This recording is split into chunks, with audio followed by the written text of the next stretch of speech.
Hey everyone, so it's Hearth and welcome back to my channel. So today's video is going to be one of the Beginner Witch series, and it's going to be all about visualization, what it is, why it's so important, and how you can learn to undertake this practice for yourself.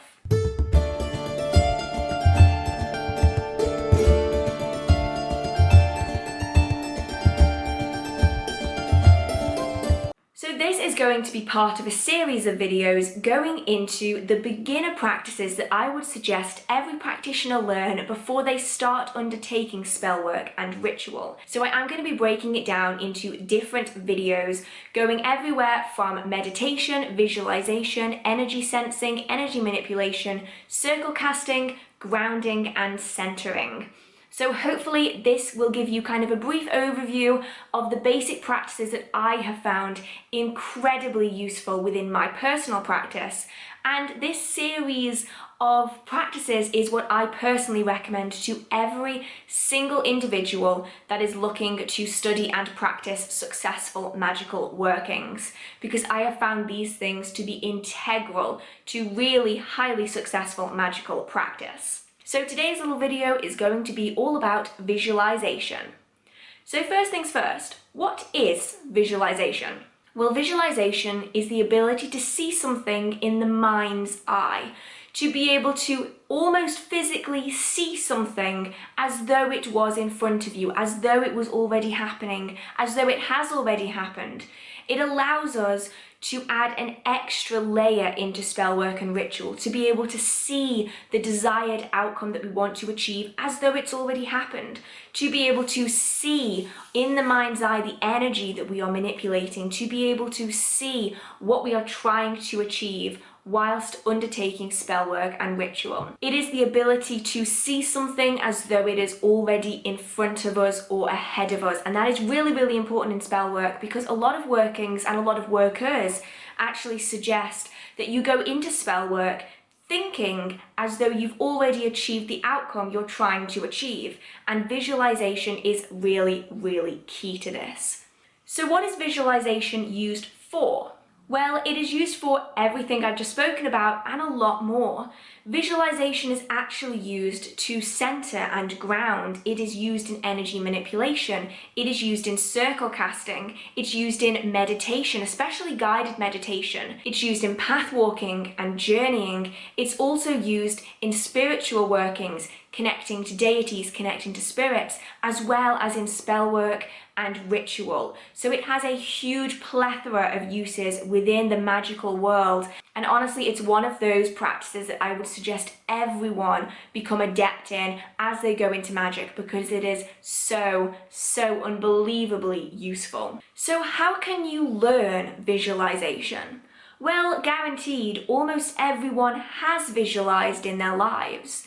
Daydreaming, for instance, is a form of visualization. I don't know if anyone else used to do what I used to do when I was a kid, but when I was a child, I used to look out of car windows and imagine fight scenes and fairies and giants in the road and in woodlands along the side of the roads, and mermaids and krakens coming out of the water when we drove past the sea. That is visualization. And as a child, it felt so real. It could have been real. Imaginary friends, for instance, that is a really good form of visualization, where we visualize that this person is there so much that we genuinely believe that the person we are talking to is an actual person. Children are exceptionally good at visualization, and as we get older, we tend to lose the ability to visualize as much as we were able to when we were children. So how can we train ourselves to visualize in such a detailed way? Well, there are lots of different techniques for visualization practice, but I do have one that I personally use. This visualization technique I have used for over a decade, and it has been the most invaluable source of practice that I have ever found. And it's what I tell practically every single other person that asks me about it. Now, I don't actually know where this practice technique came from. I just knew it one day, and I'm not really sure who told it to me or where I read it, and I have never been able to find it since.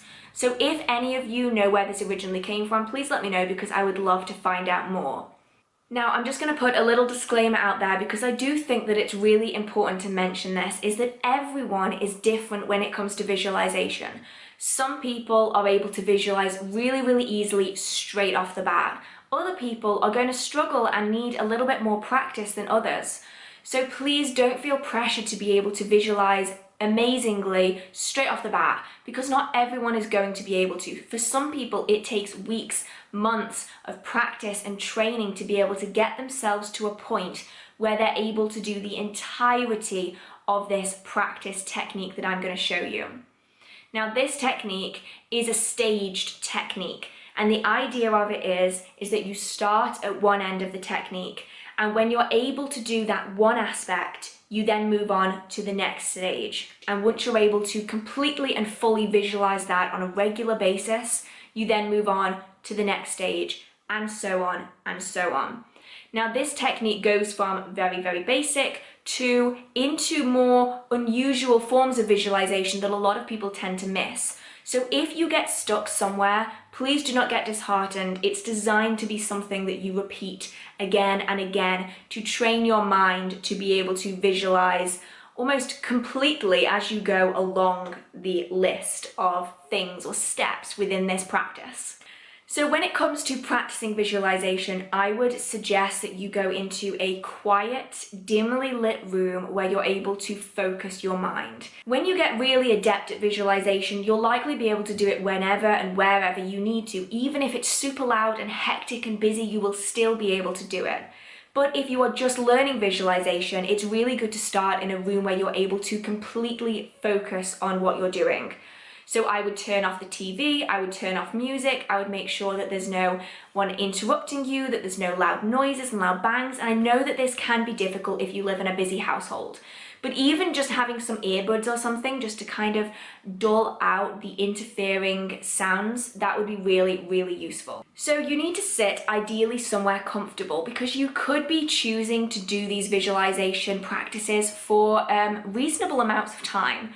So I would suggest being comfortable. You don't need to be sitting in some absurd position. You can just be sitting on the sofa or lying in bed, just somewhere where you're going to be comfortable and not uncomfortably distracted. So this visualization can be done with your eyes closed as well as open. Personally, I would suggest that you start doing it with your eyes closed because it tends to be a lot easier for most people. And then once you're able to do it all the way through with your eyes closed, try it with your eyes open, as some people find it a lot more difficult when there's lots of visual stimulus that's kind of distracting our attention. So once you're in a nice, calm, quiet, relaxing space, you can lie back if you want, you can close your eyes and visualize a red disc. A red flat disc is just floating in the space in front of you. You can see it if you want, you can peer around the side of it, you can see that it is completely flat. Once you're able to see this red disc, you can either touch it and make it spin, or you can just visualize it spinning slowly in your mind, so you can see a face and then an edge, a face and then an edge as it rotates. See this in your mind, see how the light plays off it. You can spin it one way and then spin it the other way and then stop it. And then you can spin it over itself and then towards you again, and then you can stop it. And once you're able to completely visualize this spinning flat red disc, you can then move on to it becoming a sphere. It becomes a red ball in the air in front of you, a perfectly round, matte red sphere. You can see how the light plays off it differently because it's a sphere. You can touch it and spin it. You can squish it if you want. You can rotate it in different directions, stop it from rotating. And once you can fully see this red sphere interacting with the light as it plays off it, and you can see it spinning around, it then becomes shiny. Very, very shiny.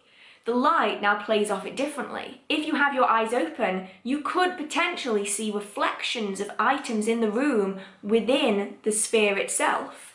You can spin it round again, see how the light moves as the metallic, shiny sphere spins.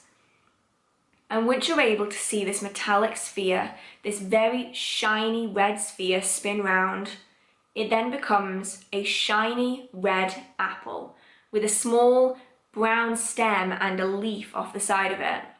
It's a very stereotypical apple. See all of the imperfections on the apple, all of the dimples, all the discoloration. See the edging on the leaf and the wood on the stem. You can then spin it and see how the apple moves, see how the discoloration changes as it spins, see how the leaf flutters as it moves round. If you want to, you can pluck the small leaf off and put it to one side. Interact with it how you see fit. Look at the bottom, look at the top. You can take the stem out if you want. Interact with it as though it was really there.